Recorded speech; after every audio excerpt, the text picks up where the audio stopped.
Hello my beautiful soul family. Soul journey to spiritual path में मैं प्रियांजलि आप सभी का स्वागत करती हूँ। काफ़ी समय से मुझे कमेंट्स में इनफैक्ट मैसेजेस और मेल्स में एक क्वेश्चन आप लोगों की तरफ से बार बार मिल रहा है और आई थिंक ये जानना बहुत ज़्यादा ज़रूरी है कि अगर आपको आपके रिलेशनशिप में पेन मिल रहा है या बार बार आपकी रिलेशनशिप जो भी आप जिस भी रिश्ते में जाते हैं वो आपकी क्यों खराब हो जाती है या क्यों उसमें प्रॉब्लम्स आ जाती हैं, तो ये जानना बहुत ज़रूरी है कि रीज़न क्या है और ये कब तक ऐसा ही होगा कि आपकी लाइफ में आपका रिलेशनशिप वाला जो पार्ट है वो वर्स्ट होता जाता है और आपको पेन मिलता है। तो समय वेस्ट ना करते हुए मैं सीधे यहाँ पर आती हूँ कि सबसे पहली बात ये है कि आप जब भी रिलेशनशिप में जाते हैं तो आप किस वक्त पर रिलेशनशिप में जाते हैं। सबसे पहले तो आप लोगों को ये जानना बहुत ज़रूरी है क्योंकि कई बार ऐसा होता है, मोस्टली आप अपने जो भी आपका रिलेशनशिप रहा है या जो वर्स्ट रिलेशन रहा हो या जिसमें आपको बहुत पेन या बहुत धोखा मिला हो, तकलीफ मिली हो, तो एक बार आप इस चीज को नोटिस करके देखिएगा या अपनी उस एनर्जी पे जाने की कोशिश कीजिएगा कि आपके साथ ऐसा क्यों हुआ। जब आपको नीड होती है ना, जब आपको प्यार की जरूरत है, जब आपको किसी के साथ की जरूरत है, ऐसे समय पर अगर आप किसी भी रिलेशनशिप में आते हैं तो डेफिनेटली वो आपका कार्मिक रिलेशनशिप होगा जो बाद में आपको बहुत ज्यादा पेन देगा, राइट। और वो आपकी लाइफ में क्यों इसलिए आया है, उस समय पे क्यों आया जब आपको वाकई किसी की जरूरत थी। एक्चुअल में डिवाइन उनको आपके जीवन में इसलिए भेजते हैं ताकि आप इंडिपेंडेंट बनना सीखें। एक सपोर्ट सिस्टम के दौरान उनको भेजा जाता है लेकिन आप उन पर आश्रित हो जाते हैं, आप उन पर डिपेंडेंट हो जाते हैं। आपको लगता है बस अब ये है ना तो अभी मुझे पेन की जरूरत, अब मुझे पेन नहीं मिलेगा। फिर हम इतना एडिक्शन आप उस व्यक्ति के लिए लेकर आ जाते हो कि वो दूर भागने लगता है, क्योंकि डिवाइन ने उसको आपके लिए टेम्परेरी एक सपोर्ट सिस्टम के रूप में भेजा था, बट आप उसी के ऊपर पूरे तरीके से झूम गए। अब वो व्यक्ति को क्योंकि जो काम के लिए भेजा था वो तो हुआ नहीं, ऊपर से एक और बॉन्ड आपने बना लिया, तब फिर वो आपकी लाइफ से धीरे धीरे डिवाइन के ही कारण वो आपसे दूर होते हैं, क्योंकि उनको लगता है ये टीचर ऐसे हैं आपकी लाइफ का, ये सोल ऐसा है जो आपको नहीं सिखा पा रहा है, तो किसी और को भेजा जाएगा, राइट। फिर अगेन कोई न्यू पर्सन आपकी लाइफ में आएगा, वो आपको सिखाने की कोशिश करेगा हाउ टू बी इंडिपेंडेंट, लेकिन आप फिर उस पर लटक जाओगे, है ना, और फिर उसको भी दूर किया जाएगा। तो ये साइकिल रिपीट क्यों हो रही, क्योंकि आपके लिए भेजा जा रहा है कि आप उनसे सिर्फ एक सपोर्ट ले लें और खुद को खड़ा करें, लेकिन आप खड़े नहीं होना चाह रहे, आप उन्हीं के ऊपर लटक जा रहे हो। तो ये एक बहुत बड़ा प्रॉब्लम है जो कि मैं ये बोल सकती हूँ कि यही मेन रीजन है कि आप जब किसी के ऊपर एकदम डिपेंडेंट हो जाते हैं इमोशनली, तभी आपके जीवन में कार्मिक एनर्जी का बनना शुरू होता है, क्योंकि अब वो समय आ गया कि आपको दूर किया जाएगा। आप सीख तो पाए नहीं, ऊपर से इसी पे और डिपेंडेंट हो गए, है ना। मैं आप सभी से बोलूंगी, आप सब लोग एक बार ये सोचिए, आप जिस भी रिलेशनशिप में हैं, ठीक है, जो भी रिलेशनशिप में आज आप हैं, वो रिलेशनशिप आपकी कब बनी थी, जब आप इमोशनली किसी को सर्च कर रहे थे। अगर आप मैरिड हैं और अगर आप किसी और के साथ, आप अपने स्पाउस के अलावा किसी और के साथ अगर इमोशनली कनेक्टेड है, तो अब मैं यही चीज बोलूंगी, अगर आपको ऐसा लग रहा है कि आप किसी की और के साथ इमोशनली कनेक्ट हो रहे हैं या हो गए हैं और आपके हस्बैंड या आपकी वाइफ जो है वो कार्मिक है और वो थर्ड पर्सन आपका सो कॉल्ड सोलमेट या वॉट है, अगर आपको ये एनर्जीज फील हो रही है, तो एक चीज बोलूंगी, ये जानने की कोशिश कीजिए कि वो तीसरा पर्सन आपकी लाइफ में क्यों आया। उस वक्त पे हो सकता है आपको आपके हस्बैंड से या फिर आपकी वाइफ से इमोशनल सपोर्ट नहीं मिल रहा होगा, वो आपके प्रॉब्लम्स को नहीं समझ रहे होंगे, वो आपको प्यार नहीं दे रहे होंगे, वो आपकी केयर नहीं कर रहे होंगे, वो आपको टाइम नहीं दे रहे होंगे, और उसका फायदा उठाया गया किसी थर्ड एनर्जी द्वारा। क्योंकि उस वक्त यू नीड योर पार्टनर। और एट द सेम टाइम यहाँ पे गलती, मैं ये नहीं बोलूंगी आपकी गलती है, यहाँ पर आप दोनों को म्यूचुअली एक दूसरे को टाइम देना था, एक दूसरे को समय देना था, एक दूसरे से प्यार करना था। बात यहाँ आ गई कि आपने स्पेस दी और अपने पार्टनर को नहीं आप समझे। अगर आज आपका रिश्ता खराब हो रहा है, आपके हस्बैंड या आपकी वाइफ किसी और के साथ एंगेज हो रहे हैं, तो एक बार बैक में जाकर जरूर देखना जो उनकी रिक्वायरमेंट्स थी क्या आपने वो दिया। यहाँ पे प्रॉब्लम आती है हाउसवाइफ्स के लिए या वर्किंग जो फीमेल्स होती हैं उनके लिए सबसे ज्यादा प्रॉब्लम ये आती है कि वो अपने इन लॉज के दबाव में, अपने सास ससुर ननंद देवर वॉटेवर जो भी रिलेशनशिप आपके रहते हैं शादी के बाद, उनका सब कुछ करने में, उसके बाद बच्चे हो जाते हैं, बच्चों का सब कुछ करने में आप, और उसके बाद अपने काम में लग जाना, इसमें आप अपने हस्बैंड को टाइम नहीं दे पाते हैं।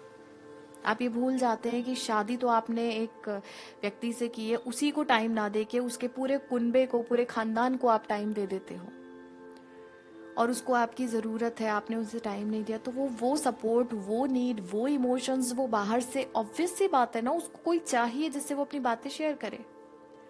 और ऐसे समय पे आप उन्हें टाइम नहीं देते। आपको लग रहा है कि मैं घर का ख्याल, मैं सबका ख्याल रख रही हूँ तो वो खुश है, उनको तो अच्छा है ना कि आप घर के लिए बन गए परफेक्ट, बट उनको जो नीड थी, एक इमोशनल सपोर्ट चाहिए था, एक मोरल सपोर्ट चाहिए था, वो आपसे शायद नहीं मिल पाया, तो वो बाहर किसी और के साथ कनेक्ट हो गए।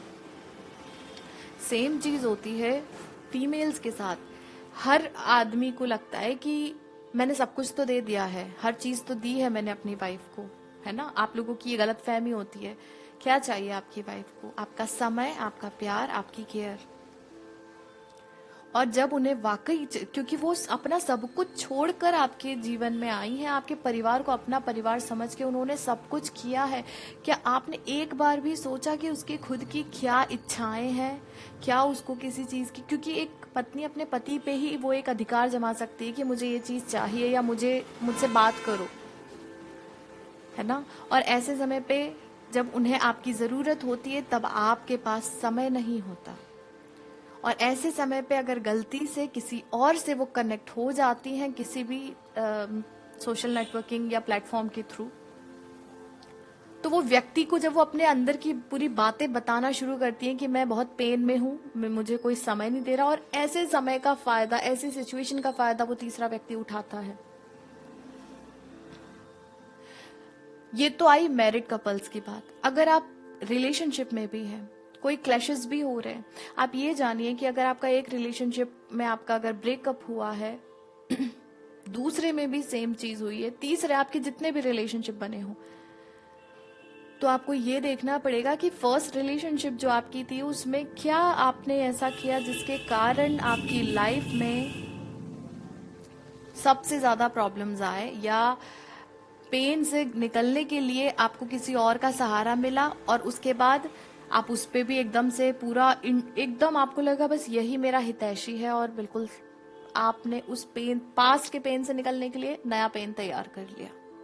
सेम चीज हो गई अगली रिलेशनशिप में, उसके बाद अगेन वही चीज, अगेन वही चीज, क्योंकि आप खुद अपने पैरों पे खड़े होकर अपने लिए स्टैंड नहीं ले रहे। आपके जीवन में कोई आया है तो उसको सिर्फ वहां उस लिमिट तक रखिए कि वो आपको खड़ा करने आया है। आप उसी के ऊपर नहीं होता कि एक, हाँ आपके जीवन में भगवान ने किसी को मदद के लिए भेजा लेकिन हम उसी पे इतने आश्रित हो गए कि अब वो अपनी जान छुड़ा के भाग रहा है।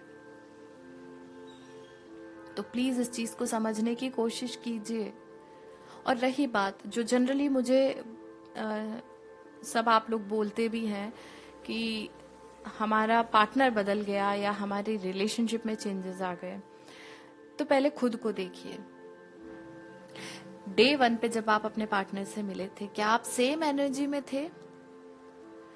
आपको लगता है कि आप आज भी वैसे ही हो जैसे आप पहले थे? अगर आपको लगता है कि आप में 1% भी चेंज नहीं आया है, तो फिर मैं बोलूंगी आपके पार्टनर का फॉल्ट है, वो कहीं और एंगेज हो रहे हैं या फिर आपके रिलेशनशिप में कुछ कमी रह गई है।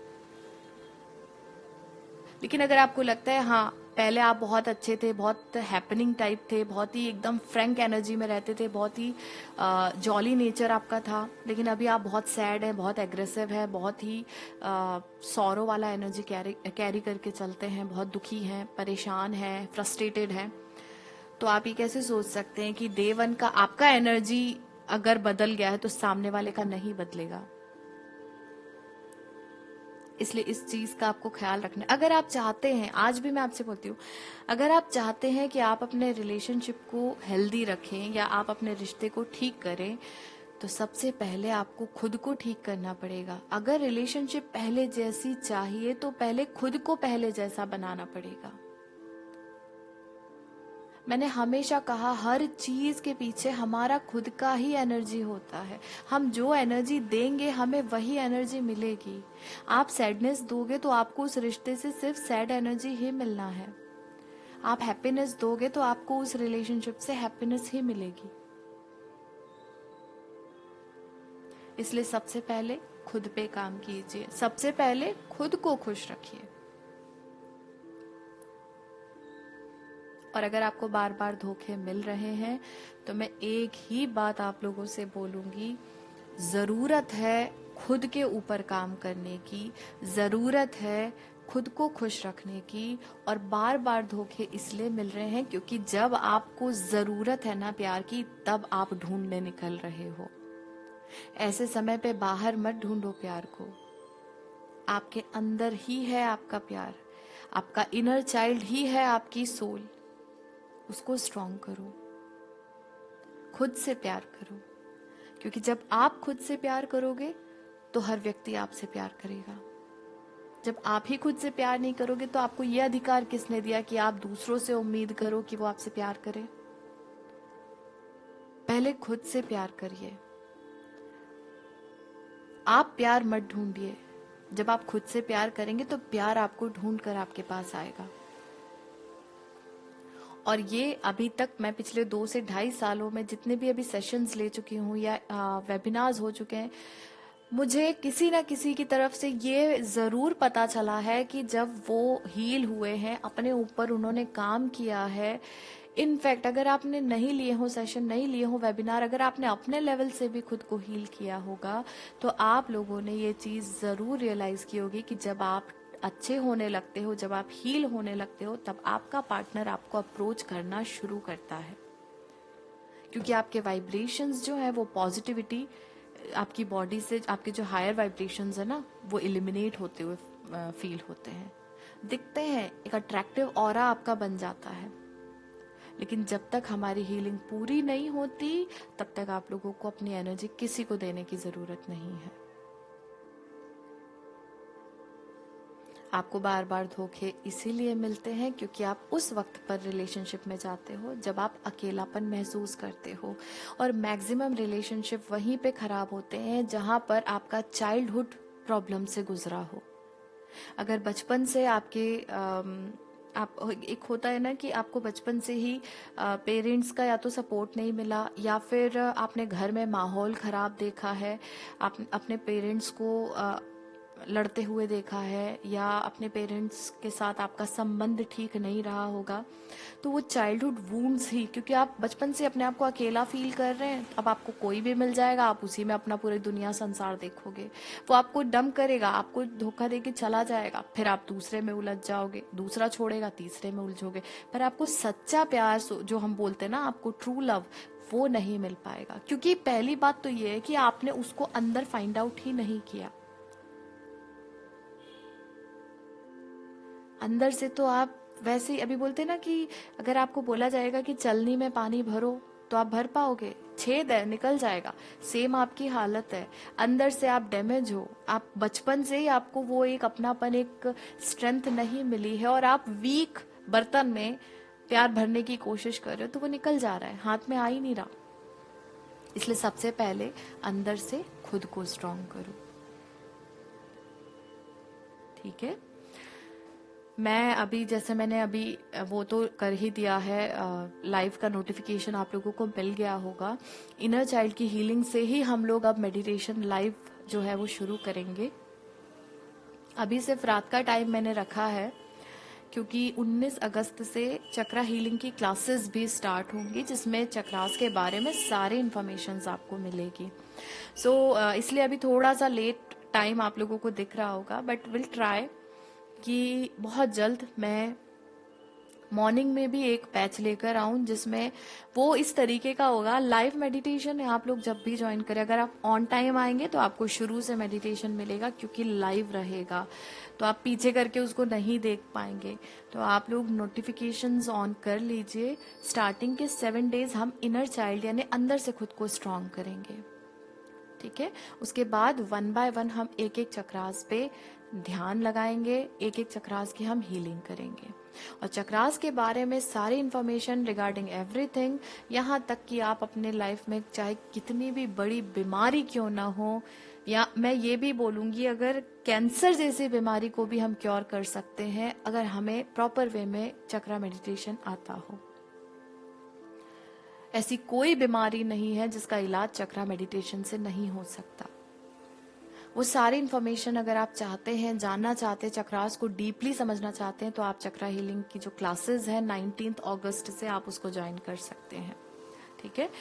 और मेडिटेशन तो हम लोग अब शुरू कर ही रहे हैं लाइव। तो पहले शुरू के 7 डेज हम इनर चाइल्ड को हील करेंगे, ताकि हम प्रॉपर वे में पहले अंदर से खुद को इतना स्ट्रांग कर ले कि हम चक्रा मेडिटेशन के लिए प्रिपेयर हो जाए, ठीक है। तो आप सभी लोगों से बोलूंगी, अगर आप लोग ज्वाइन करना चाहें तो नोटिफिकेशन ऑन कर लीजिए, क्योंकि लाइव मेडिटेशन रहेगा तो आप पीछे से नहीं कर पाओगे, बीच में आपको ज्वाइन करना पड़ेगा फिर, ठीक है। जो टाइम है उसी पर अगर आप आ जाते हैं तो आपको पूरा मेडिटेशन करने का मौका मिल सकता है, ठीक है। और दूसरे चैनल पे मंथली जोडिएक साइन के अभी 6 जोडिएक्स मैंने अपलोड कर दी है। मैक्स टू मैक्स आज या कल तक मैं पूरी जोडिएक साइन की रीडिंग अपलोड कर दूंगी। और इसके अलावा अभी आप लोग टॉपिक दीजिए कि किस पे आप लोग वीडियो चाहते हैं। मैं बहुत जल्दी कोशिश करूंगी, क्योंकि मेरे पास टॉपिक नहीं है अभी। आप लोगों के सवालों के हिसाब से ही मैं आपको वीडियोस बना के देती हूँ। तो अगर आप कोई टॉपिक पे वीडियो चाहते हैं अगली, तो आप लोग मुझे नीचे बताइए। एल्स कर्मास के ऊपर मैं अगली वीडियो लेकर जरूर मिलूंगी आपसे, और कोशिश करूंगी कि अगले 1-2 दिन के अंदर ही वापस आपके लिए वीडियो लेकर आऊं। तो तब तक के लिए बने रहिए मेरे साथ। अगर आप लोग अपना पर्सनल रीडिंग कराना चाहते हैं, कुंडली का एनालिसिस कराना चाहते हैं, कंसल्टेशन, काउंसलिंग या हीलिंग के सेशंस या वेबिनार्स अगर आप लोग ज्वाइन करना चाहते हैं, चक्रा हीलिंग की क्लासेस अगर आप ज्वाइन करना चाहते हैं, तो आप वेबसाइट को विजिट कर सकते हैं, और कांटेक्ट की सारी डिटेल्स आपको डिस्क्रिप्शन में मिल जाएगी। मिलती हूँ आपसे अगली वीडियो में बहुत जल्द। तब तक के लिए बने रहिए मेरे साथ। Thank you so much. Stay tuned.